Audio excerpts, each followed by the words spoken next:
کیا آپ جانتے ہیں کہ جب سورج طلوع ہوتا ہے تو وہ اللہ سے کیا اجازت مانگتا ہے، اور جب وہ غروب ہوتا ہے تو کہاں جا کر سجدہ کرتا ہے؟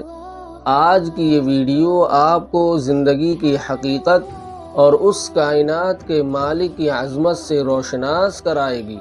صحیح بخاری کی حدیث ہے کہ نبی کریم علیہ الصلاۃ نے حضرت ابو ذر رضی اللہ عنہ سے پوچھا، اے ابو ذر، کیا تم جانتے ہو کہ یہ سورج کہاں جاتا ہے؟ پھر آپ علیہ السلام نے خود ہی جواب دیا، یہ سورج چلتا رہتا ہے یہاں تک کہ وہ عرش کے نیچے پہنچ کر اللہ کے حضور سجدہ کرتا ہے اور دوبارہ طلوع ہونے کی اجازت مانگتا ہے۔ ذرا سوچئے، جس سورج کی تپش سے دنیا کانپتی ہے وہ شام ہوتے ہی کتنا عاجز بن جاتا ہے۔ یہ ہمیں پیغام دیتا ہے کہ اے انسان، تو چاہے کتنا ہی طاقتور کیوں نہ بن جائے، تیری اصل پہچان اپنے رب کے سامنے جھکنے میں ہے۔ تیرا غرور اس ڈوبتے سورج سے زیادہ طاقتور نہیں ہے۔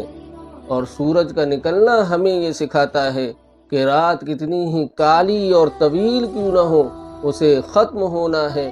اگر آج آپ کی زندگی میں مشکلات کا اندھیرا ہے تو یقین رکھیں اللہ کے فضل سے کامیابی کا سورج ضرور طلوع ہوگا۔